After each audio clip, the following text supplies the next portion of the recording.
Bonjour, mesdames et messieurs, bienvenue dans ce flash d'information. Rendons-nous tout de suite à Yamoussoukro, où le président Alassane Ouattara a pris part hier à la cérémonie solennelle d'ouverture de la session 2019 du Sénat. C'était à la Fondation Félix Houphouët-Boigny pour la recherche de la paix.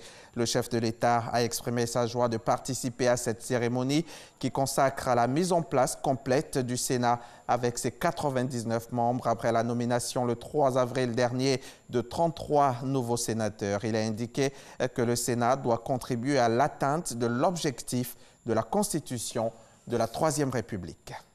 Et juste avant de se rendre à Yamoussoukro, le président de la République a offert un déjeuner à son hôte Abdel Fattah al-Sisi, président de la République arabe d'Égypte, en visite officielle en Côte d'Ivoire les 10 et 11 avril 2019. Lors de ce déjeuner, le président égyptien a été élevé à la dignité de Grand Croix de l'Ordre national. Le témoignage de Sidonie Davida.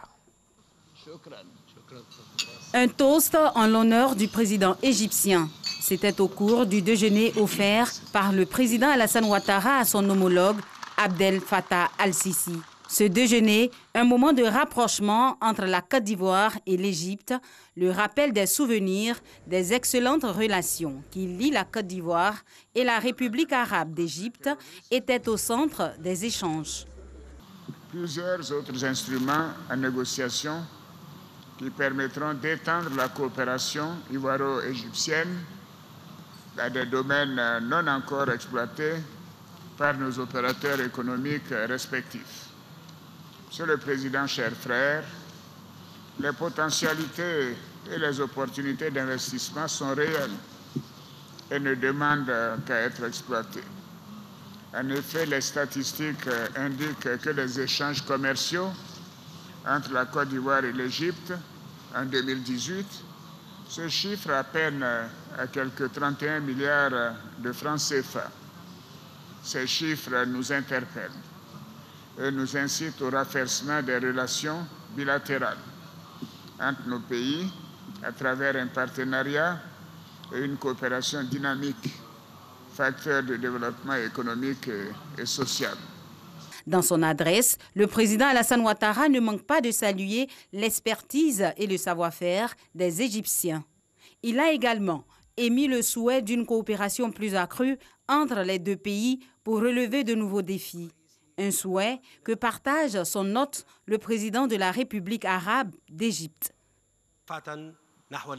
Je voudrais mettre l'accent sur le fait que ma visite actuelle à votre pays frère, la Côte d'Ivoire, sera toujours pour moi d'une valeur, notamment à la lumière du fait qu'elle soit la visite du premier président égyptien à Abidjan dès le début des relations bilatérales entre les deux pays dans les années 60. Le président égyptien a été élevé à la dignité de Grand Croix de l'Ordre national par le président Alassane Ouattara au cours de ce déjeuner. Et tout à l'heure à 13h, nous évoquerons également les activités de la première dame Dominique Ouattara qui a ouvert hier jeudi à son cabinet l'atelier de travail pour l'élaboration du plan d'action national 2019-2021 pour la lutte contre l'exploitation et le travail des enfants. Ce sera donc avec Viviane Aïma tout à l'heure, comme je vous le disais, à 13h. Et puis, est arrivé l'heure de la séparation, le moment des adieux. L'inhumation de l'écrivain Bernard Bédadier est prévue pour ce vendredi 12 avril 2019. Nous y reviendrons, bien entendu, dans nos prochains journaux. Le général Awad Ben Awef, ministre de la Défense et vice-président soudanais, a été nommé hier jeudi 11 avril au soir à la tête du Conseil militaire de transition. Le chef d'état-major de l'armée, le général Kamal Abdel Marouf, a été nommé adjoint au Conseil militaire de transition. Awad Ben Awef est un pilier du parti du Congrès qui est au pouvoir depuis, je le rappelle, 3 décennies. Les 2 mandats d'arrêt émis par la Cour pénale internationale en 2009 et 2010 à l'encontre d'Omar el-Béchir sont toujours actifs. L'ex-président soudanais reste poursuivi pour génocide, crimes contre l'humanité et crimes de guerre commis au Darfour lors de la guerre opposant le régime à une rébellion.